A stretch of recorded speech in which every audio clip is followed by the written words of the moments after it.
আসসালামু আলাইকুম রহমতুল্লাহ বরকাতুহ। বিসমিল্লাহির রহমানির রহিম। আলহামদুলিল্লাহ ওয়াসসালাতু ওয়াসসালামু আলা রাসূলিল্লাহ ওয়া আলা আলিহি ওয়া সাহবিহি আজমাইন ওয়া বাদ। সম্মানিত শ্রোতা দর্শক মণ্ডলী, আল্লাহ রাব্বুল আলামিনের প্রশংসা এবং প্রিয় নবী সাল্লাল্লাহু আলাইহি সাল্লামের উপর সালাতু সালামের পর আজ বৃহস্পতিবার 15ই জিলকাদা 1445 হিজরি মোতাবেক 23 মে 2024। আমাদের সামনে রয়েছে 10টি প্রশ্ন বিভিন্ন দেশ থেকে আসা। আমরা সেগুলির সংক্ষেপ উত্তর দেওয়ার চেষ্টা করব। আল্লাহ রাব্বুল আলামিন তৌফিক দান করেন সঠিক কথা বলার এবং সঠিক কথা, কোরআন সুন্নাহ ভিত্তিক কথা আমাদের সকলকে মেনে চলা তৌফিক দান করেন। বন্ধু প্রশ্ন করেছেন, বলছেন আসসালামু আলাইকুম শাইখ। ওয়ালাইকুম আসসালাম ওয়া রাহমাতুল্লাহ। প্রত্যেক শিশু ফিতরাতের উপর জন্মগ্রহণ করে আমরা জানি। এখন কি সে শিশু সাবালক না হওয়া পর্যন্ত তাকে কাফের বলা যাবে না? কাফের বলা যাবে না, নাকি সেও কাফের হিসাবে বিবেচিত হবে? শিশুদের মাসআলা, আর বিশেষ করে অমুসলিম ঘরে যেসব ছেলেমেয়েরা জন্মগ্রহণ করেছে আর নাবালক অবস্থায় রয়েছে, তাদের শরঈ বিধান, এক্ষেত্রে দুটি দিক রয়েছে। একটা পারলৌকিক বিধান, একটা হচ্ছে পার্থিব বিধান। পরকালে তাদের পরিণাম কি হবে, তারা জান্নাতি না জাহান্নামী, না তাদের পরীক্ষা না হবে, তিনটি মত রয়েছে। কেউ বলছে তাদের পরিণাম হচ্ছে তারা জান্নাতি, যেহেতু তারা নিষ্পাপ আর ইসলামের উপর তাদের জন্ম হয়েছে। আর এক দল বলছেন না, তারা তাদের বাপ মায়ের অনুসারী, সুতরাং তারা জাহান্নামী। আর এক দল বলছেন আল্লাহ রাব্বুল তাদের পরীক্ষা করবেন, এই মর্মে দলিল রয়েছে, আর এই মতটি বেশি শক্তিশালী। বাকি থাকলো প্রশ্নে যে বলা হয়েছে পার্থিব বিধান, দুনিয়াতে অমুসলিমদের নাবালক ছেলেমেয়েরা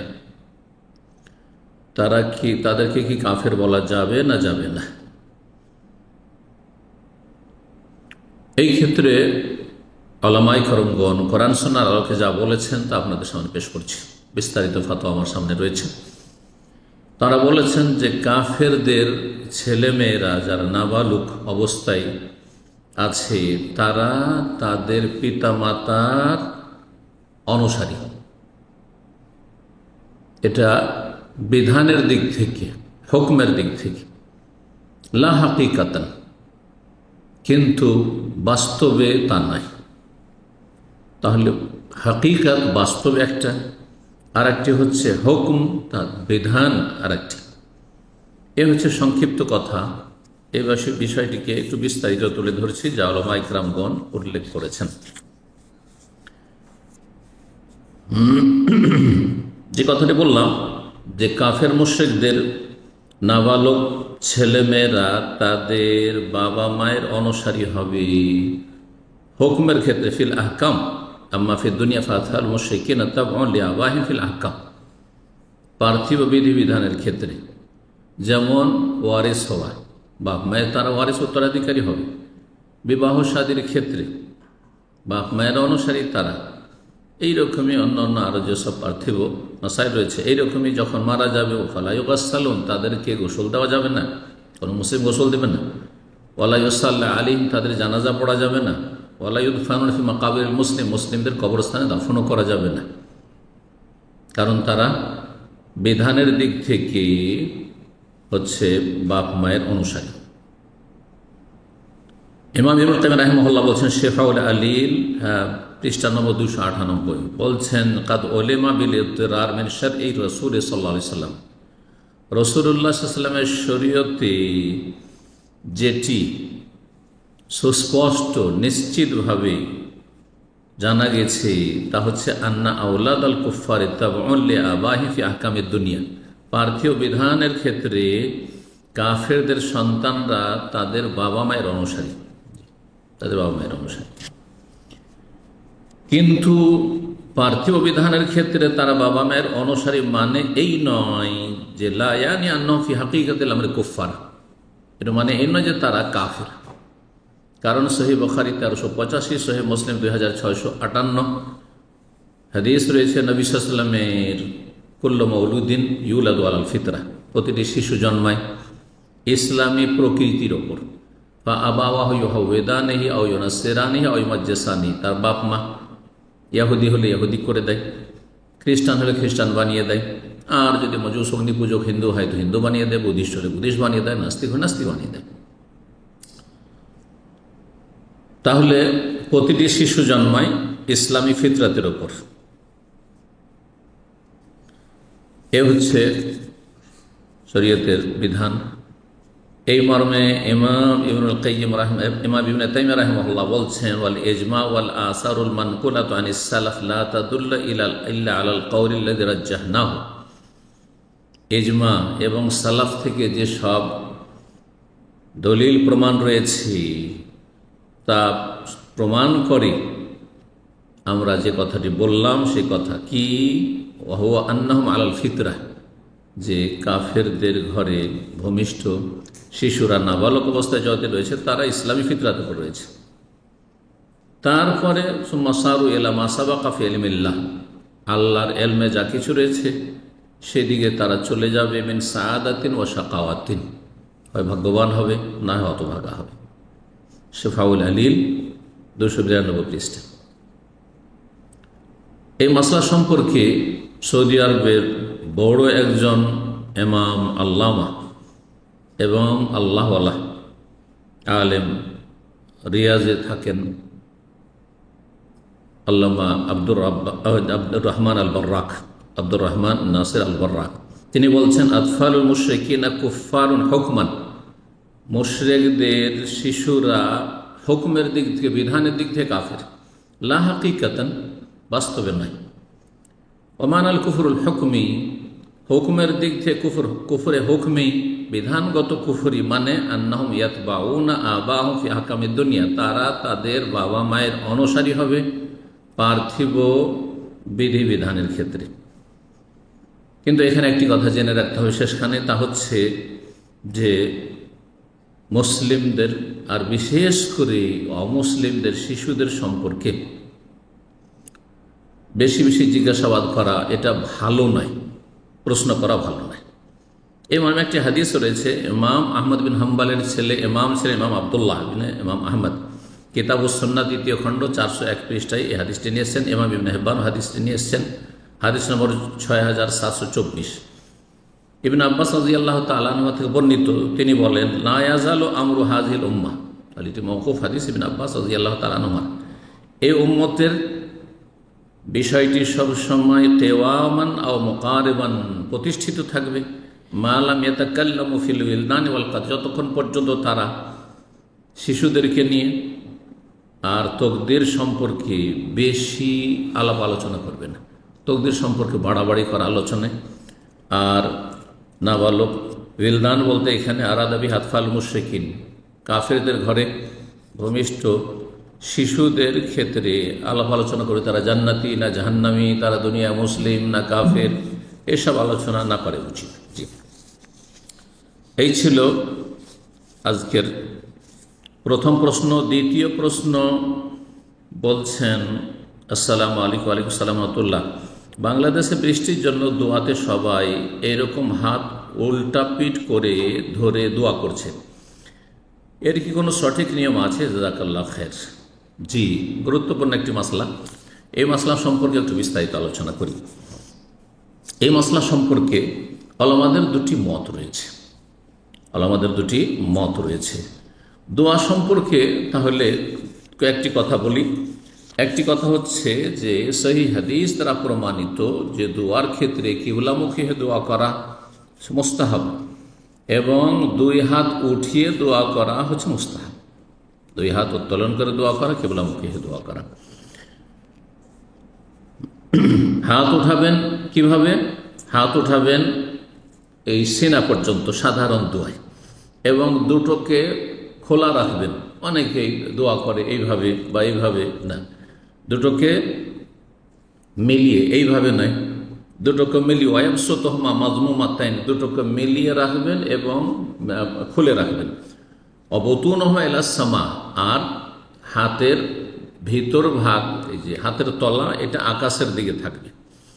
এই মর্মে সুনান আবু দাউদের 1486 নম্বর হাদিস মালিক বিন ইয়াসার বর্ণনা করছেন, আন্না রাসূলুল্লাহ সাল্লাল্লাহু আলাইহি ওয়াসাল্লাম রাসূল বলেছে, ইজা সাআলতুমুল্লাহ ফাসআলুহু বিবুতুনি আকুফিকুম, তোমরা যখন আল্লাহর কাছে চাইবে তখন তোমরা তোমাদের হাতের তলা সামনে নিয়ে চাইবে, হাতের তলার মাধ্যমে চাইবে, হাতের তলা ওপরে রাখবে। ওয়ালা তাসআলুহু বিযুহুরিহা, হাতের ওপর ভাগ দিয়ে চাইবে না, এইভাবে চাইবে না। ইমাম আলবানী রাহিমাহুল্লাহ হাদিসটিকে সহিহ বলেছেন। এই হাদিস সাধারণ দোয়া সম্পর্কে, আর এর মধ্যে একদল বলছেন যে ইস্তেসকার দোয়া শামিল। ইবনে উসাইমিন রাহমাতুল্লাহ আলাইহি এই হাত উঠানো সম্পর্কে বলছেন যে হাতুর ইয়ারফাউ ইয়াদাইহি ইলা সাদরিহি, সিনা পর্যন্ত বুকের সামনে উঠাবে, ওয়ালা ইয়ারফাউ কাসিন, অনেক বেশি উঠাবে না, একবারে মাথার উপর উঠে নিচ্ছে। কারণ লিআন্না হাযা দুআ লাইসা দুআ ইবতিহাল, সাধারণ দোয়া এটি একেবারে অসহায় হওয়ার দোয়া নয়, আপনার কাকুতি মিনতির দোয়া নয়, যাতে হাত বেশি পরিমাণ ওঠানো রয়েছে, যেমন ইস্তিসকার দোয়া রয়েছে। আর হাত যে ওঠা ওয়াবসতু ইয়াদাইহি, হাতকে সম্প্রসারিত রাখবে, অবতুনহুমা ইলাস সামাই, আর হাতের ভিতর ভাগ আকাশের দিকে থাকবে, এইভাবে জি, বুকের সামনে, বা অনেকে বলেছে চেহারার সামনে। জি,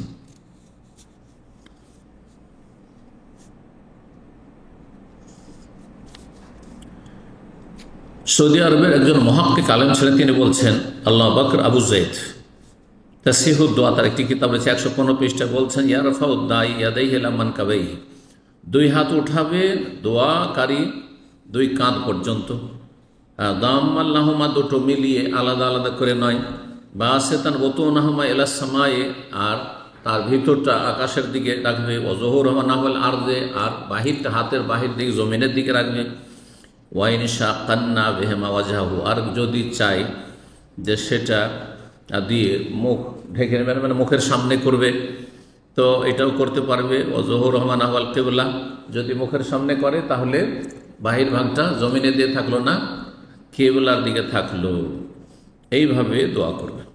এখন দোয়ার ক্ষেত্রে ইস্তেসকার দোয়া, মূলত প্রশ্ন, ইস্তেসকার দোয়ার ক্ষেত্রে কি ভিন্ন নিয়ম রয়েছে? একদল বলছেন ভিন্ন নিয়ম রয়েছে, আর একদল বলছেন না, ভিন্ন নিয়ম নেই, একই নিয়ম ইস্তেসকার দোয়ারও এবং সাধারণ অন্যান্য দোয়ারও। যারা বলছেন যে ইস্তেসকার জন্য ভিন্ন দোয়া, তারা বলছেন আন্না দুয়া ইযা কানা লিরাফিল বালা, বালা মুসিবত দূরীভূত করার জন্য, আর অনাবৃষ্টি হচ্ছে বালা মুসিবত, বালা মুসিবত দূরীভূত করার জন্য যদি দোয়া হয়, যা আলা জাহারা কাফাইহি ইলাস সামা, তাহলে হাতের বাহির ভাগ আকাশের দিকে, এইভাবে দোয়া করবে, এইভাবে দোয়া করবে। ওয়াইন কানা লিতালাবি শাইইন ওয়া তাহসিলি, আর যদি এমনি কোনো কিছু আল্লাহর কাছে পাওয়ার জন্য, চাওয়ার জন্য দোয়া করেন, যা আলা বাতনা কাফি ইলাস সামাই, তাহলে দুই হাতের ভিতর ভাগ আকাশের দিক করবেন। এই মতটি ইমাম নওয়াবী রাহিমাহুল্লাহ, শাফি মাজহাবের তিনি মুহাদ্দিস এবং ফকিহ, এবং সহিহ মুসলিমের প্রসিদ্ধ যে ভাষ্য সারহা তার রয়েছে। এই সারহায়, এই ভাষ্যের 6ষ্ঠ খণ্ড 190 পৃষ্ঠায় তিনি বলছেন, কালা জামাত মিন আসহাবিনা ওয়া গায়রুহুম, আমাদের সাথী সঙ্গীদের একদল এবং অন্য অন্যরাও, অর্থাৎ শাফি মাজহাবের বেশ কিছু ওলামা এবং অন্য অন্য মাজহাবের বেশ কিছু ওলামারা, তারা বলেছেন as-সুন্নাতু ফি কুল্লি দুআইন লিরাফি বালাইন, যদি বালা মুসিবত দূর করার জন্য দোয়া হয় তাহলে সুন্নত হচ্ছে কাল কাহতে, যেমন অনাবৃষ্টি, ওয়ানাহবিহি, আর এই ধরনের অন্য কোনো বালা মুসিবত কি করতে হবে, ইয়ারফা ইয়াদাইহি, দুই হাত উত্তোলন করবে, ওয়ায়াজআলু যাহারা কাফাই ইলাস সামা, আর দুই হাতের বাহির ভাগ আকাশের দিকে উল্টো করে আকাশে দিয়ে করে দোয়া করবে। ওয়াইদা দাআ লিসাওয়ালি শাইইন ওয়া তাহসিলিহি, আর কোনো কিছু এমনি চাওয়ার জন্য যদি দোয়া করেন, হাসিল করার জন্য, জাআলা বাতনা কাফাই ইলাস সামা, তাহলে দুই হাতের ভিতর ভাগ আকাশের দিয়ে করবেন। আর এই মর্মে তিনি সহিহ মুসলিমের 895 নম্বর হাদিস দলিলে পেশ করেছেন, এবং অন্যরাও যারা এই মত পোষণ করেছেন, যেমন আহলে হাদিস ওলামারা প্রায় তারা এই দলিল পেশ করে থাকেন। আনাস মালিক রাদিয়াল্লাহু তাআলা আনহু বর্ণিত, তিনি বলেন, আন্নান নবী ইস্তাসকা, নবী সাল্লাল্লাহু আলাইহি ওয়াসাল্লাম বৃষ্টি চাইলেন আল্লাহর কাছে, ইস্তিসকা করলেন, ফা আশারা বিযাহরি কাফাই ইলাস সামা, তখন তিনি আকাশের দিকে দুই হাতের বাহির ভাগ দ্বারা ইশারা করলেন মানে দোয়া করলেন। বাহির ভাগ জাহারি কাফাইয়া শব্দটি রয়েছে। এটি হচ্ছে একদল ওলামাদের মত। ওয়াজাহাবা আখারুনা মিন আহলিল ইলম, আর একদল এই পক্ষে গিয়েছেন যে আন্না দোয়া কুল্লাহু ইয়াকুন বিবতুনিল আকুফ, সমস্ত দোয়া হবে হাতের ভিতর ভাগ উপরে করে, হাতের ভিতর উপরে করে। তাহলে নবী সাল্লাল্লাহু আলাইহি ওয়াসাল্লাম সম্পর্কে যে আনাস মালিক বলছেন যে তিনি দুই হাতের বাহির ভাগ দিয়ে আকাশের দিকে ইশারা করেছেন ইস্তিসকার সালাতে, বলছেন যে এটি হচ্ছে মাহমুনুন আলা শিদ্দাতি রাফ। এর উদ্দেশ্য হচ্ছে যে নবী সাল্লাল্লাহু আলাইহি ওয়াসাল্লাম যখন ইস্তিসকার দোয়া করেছেন তখন খুব বেশি উঁচা করে উঠিয়েছেন। স্বাভাবিক দোয়াতে সিনার সামনে থাকবে বা মুখের সামনে থাকবে এমনটা করেন, বেশি উঠিয়েছেন। বেশি যখন উঠিয়েছেন এইভাবে, তখন বাহির ভাগ আকাশের দিকে যেন হয়ে গেছে। তারা এইভাবে ব্যাখ্যা করেছেন। এই ব্যাখ্যাকে সমর্থন করেছেন, এই ব্যাখ্যাই করেছেন আল্লাহ বাকর আবু জায়েদ, সৌদি আরবের মুহাক্কিক একজন আলেম রাহিমাহুল্লাহ তাআলা। তিনি বলছেন ফাশা বিজাহারি কাফা ইলা সামা, আকাশের দিকে দুই হাতের বাহির ভাগ দিয়ে ইশারা করেছেন। এই মিন শিদ্দাতির রাফ'i বিয়াদিহি, খুব বেশি করে উঁচা করে হাত ওঠানোর জন্য। কান্না যহুরা কাফাই নাহওয়াসমা, মনে হচ্ছিল যে নবী সাল্লাল্লাহু আলাইহি সাল্লামের দুই হাতের বাহির ভাগ আকাশের দিকে রয়েছে। এইভাবে নয়, এইভাবে উঠিয়েছেন, মনে হচ্ছে যে আকাশের দিকে কি রয়েছে। এইভাবে যদি কেউ চায় আল্লাহ এইভাবে, তো খানিকটা ওইরকম হয়ে যায়, এ কথাই তারা বুঝিয়েছেন। আর এই মতটি হচ্ছে ইমাম শাইখুল ইসলাম ইবনে তাইমিয়া রাহিমাহুল্লাহ, তার থেকে নকল করেছেন ইমাম মারদাউই। বলছেন যে ওয়াখতারাহু শেখ তাকিউদ্দিন, ইমাম তাকিউদ্দিন ইবনে তাইমিয়া রাহিমাহুল্লাহ এই মতটি পছন্দ করেছেন। আর তিনি বলছেন সারা কাফুহু নাহওয়াস সামা লিশিদ্দাতির রাফি, নবী সাল্লাল্লাহু আলাইহি ওয়াসাল্লামের হাত আকাশের দিকে, মানে হাতের বাহির আকাশের দিকে হয়েছে কিভাবে, লিশিদ্দাতির রাফ'i, খুব বেশি উঁচা করে উঠানোর জন্য। লা কাসদাল্লাহু, ইচ্ছা করে এইভাবে তিনি করেননি দোয়া।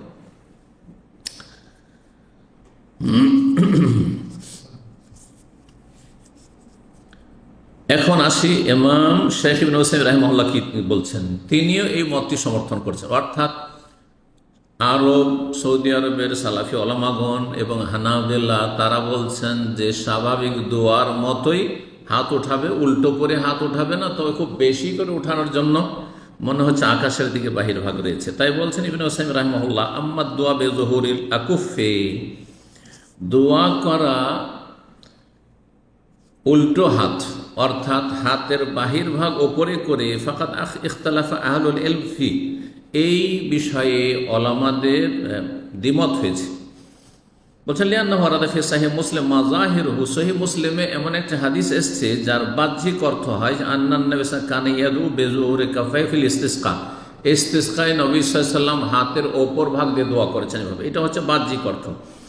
ওয়ালাকিন্না যাহির মা যাহাবা ইলাইহি শাইখুল ইসলাম ইবনে তাইমিয়া, তবে যেটি স্পষ্ট তা হচ্ছে যেই মতটি শাইখুল ইসলাম ইবনে তাইমিয়া রাহিমাহুল্লাহ পছন্দ করেছেন, যে মতের দিয়ে গিয়েছেন যে মিন আন্না দোয়া কুল্লাহু বিবতুনিল আকুফ, সমস্ত দোয়াগুলি হবে হাতের ভিতর ভাগ দিয়ে। সেটা সাধারণ দোয়া হইলে মুখের সামনে, সিনার সামনে হবে। আর যদি ইস্তিসকার দোয়া হয়, বালা মুসিবত দূর করার দোয়া হয়, তো বেশি করে উঠাবে যেন আকাশের দিকে বাহির ভাগ হয়ে আছে। ওয়ালাকিন্না রাবি যাকারান্না যুহুরা কাফাই রাসূল সাল্লাল্লাহু আলাইহি ওয়াসাল্লাম ইলা সামাই লিআন্নাহু বালাগা ফির রাফি, বর্ণনাকারী বর্ণনা করেছেন যে রাসূলুল্লাহ সাল্লাল্লাহু আলাইহি ওয়াসাল্লামের হাতের বাহির ভাগ আকাশের দিকে ছিল, এই জন্যই বলেছেন যে নবী সাল্লাল্লাহু আলাইহি ওয়াসাল্লাম খুব বেশি উঁচা করে উঠিয়েছেন। ফাজান্না মাইয়ারাহু আন্নাহু জাআলা যুহুরাহু নাহওয়াস সামা, যারা দেখেছেন দর্শক তারা মনে করেছেন নবী সাল্লাল্লাহু আলাইহি ওয়াসাল্লাম হাতের বাহির ভাগ আকাশের দিকে আছে। ওয়ালাইসা মানা আন্নাহু দাআ বিহা মাকলুবাতাইন, আর এর অর্থ এই নয় যে নবী উল্টো হাত দোয়া করেছেন, সোজা হাতে এইভাবে না, এইভাবে দোয়া করেছেন, এটি অর্থ নাই। আর শাইখুল ইসলাম বলছেন হাযা হুয়াল আকরাব, এটি বেশি বিশুদ্ধতার কাছাকাছি মত। ইজতিহাদি মাসলা, বিশুদ্ধতার কাছাকাছি মত, ফিকহি মাসলা। নূরুন আলা দারবে, তিনি এই জবাব দিয়েছেন। তবে হাম্বলি ওলামাদের মধ্যে প্রখ্যাত মুহাদ্দিস এবং ফাকিহ ইমাম ইবনে রাজব হাম্বলি রাহমাহুল্লাহ বাহ্যিক হাদিসের আমল করেছেন, এবং ইমাম নওয়াবী যে মতটি পোষণ করেছেন সেই মতটি আহলে হাদিস ওলামাদের যে আমল সেটি তিনি পছন্দ করেছেন, এবং সালাফ থেকে কিছু এইরকম উক্তিও নকল করেছেন বা আমলও নকল করেছেন। ওয়াকাদ ইখতারা ইবনে রাজব আল হাম্বলি আল আমাল বিজাহিরিল হাদিস আল্লাযী রাওয়াহু মুসলিম, সহিহ মুসলিমের হাদিসের বাহ্যিক অর্থের উপর আমল করেছেন।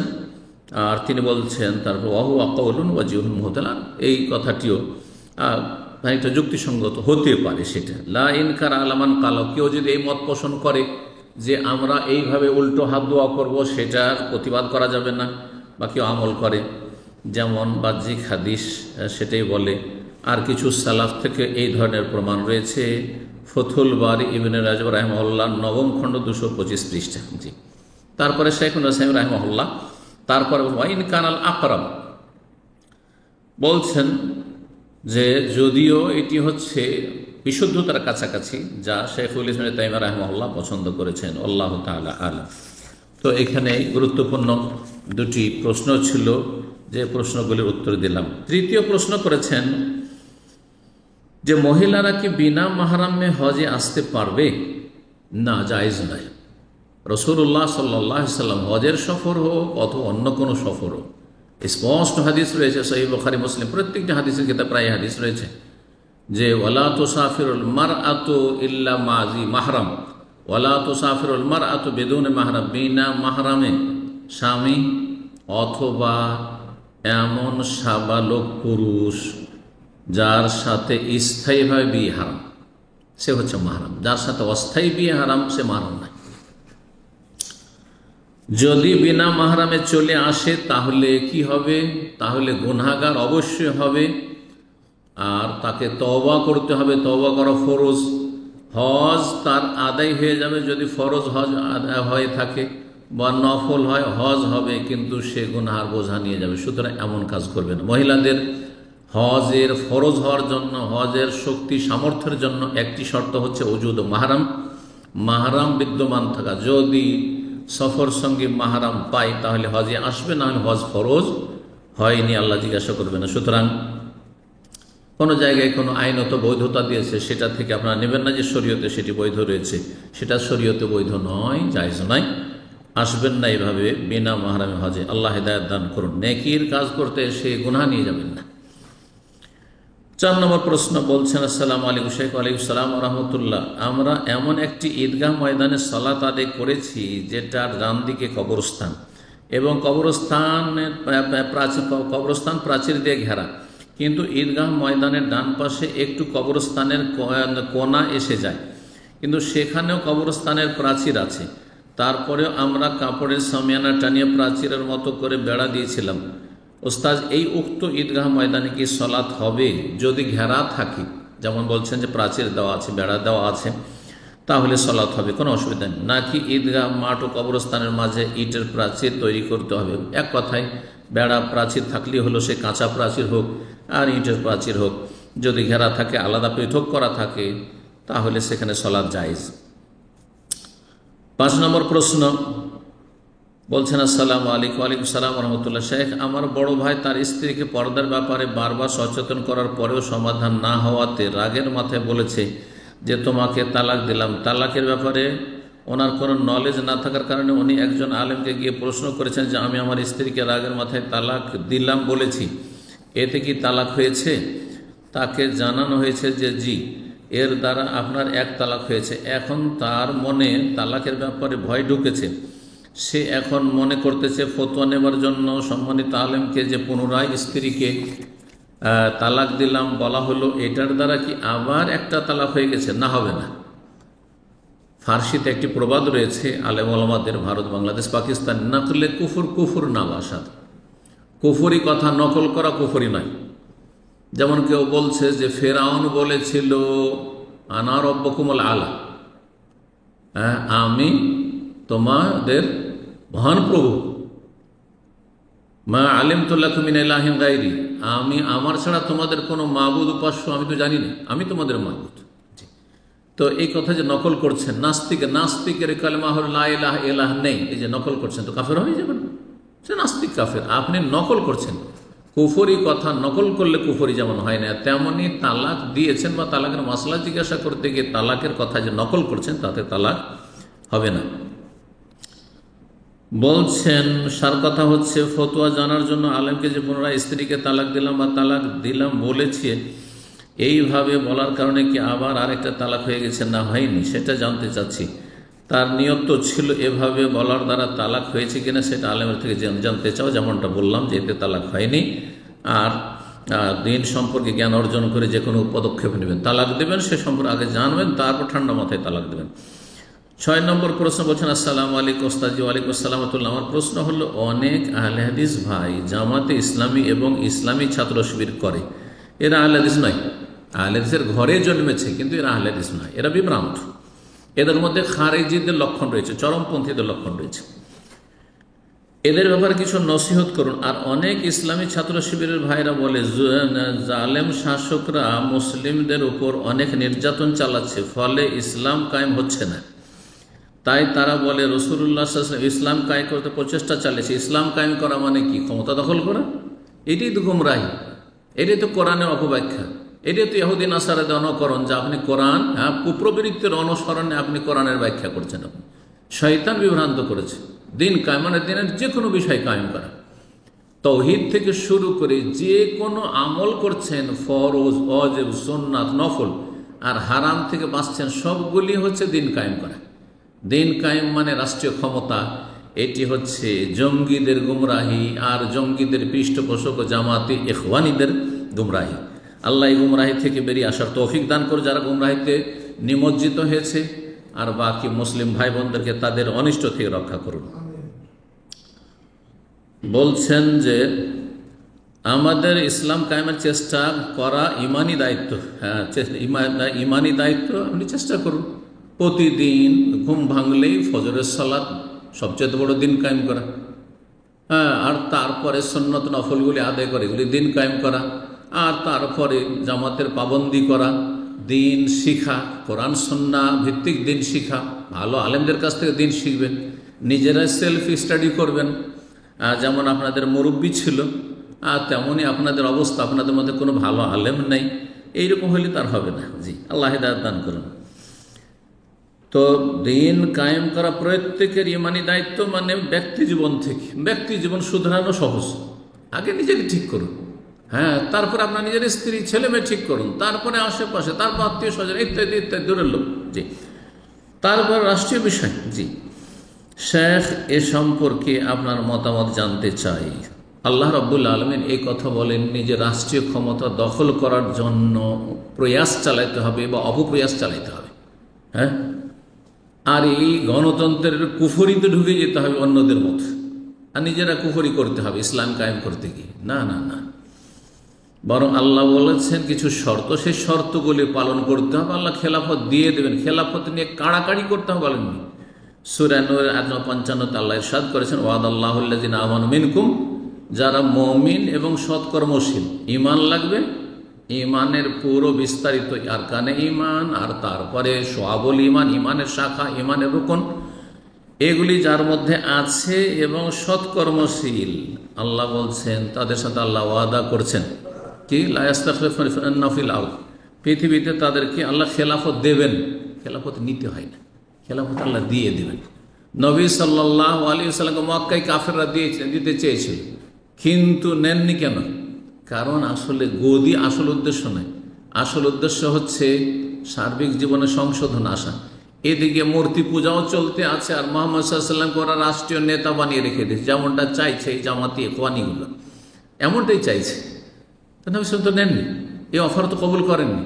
কিন্তু মদিনায় এসে যখন ঈমান এবং নেক আমল প্রতিষ্ঠিত করলেন, এই শর্তগুলি পুরো করলেন, আর ইয়াবুদুনানি লা ইউশরিকুনা শাইআ, একমাত্র আল্লাহর ইবাদত করলেন, শিরক মুক্ত হলেন, মক্কাকে মক্কা বিজয়ের সাথে শিরক মুক্ত, মূর্তি পূজা মুক্ত করলেন, প্রতিমা মুক্ত করলেন, তখন আল্লাহ লা ইস্তাখলিফান্নাহুম, আল্লাহ খেলাফত দিয়ে দিলেন, খেলাফত দিয়ে দিলেন তখন। জি,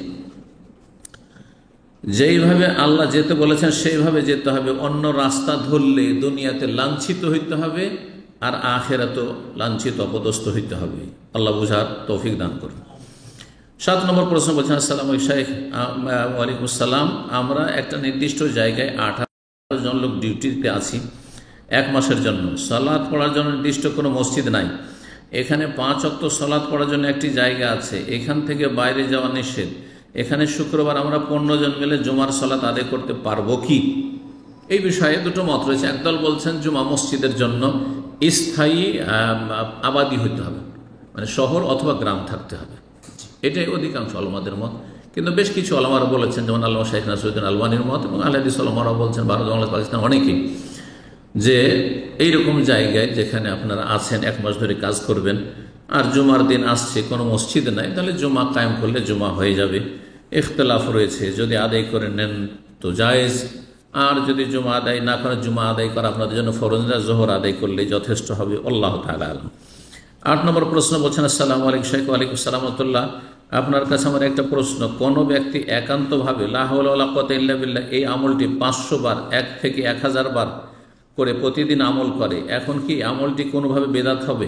না, নির্ধারিত করবে না, সংখ্যা নির্ধারিত করবে না যে প্রতিদিন আমি 500 বার করে পড়বো, প্রতিদিন আমি 1000 করে পড়বো না।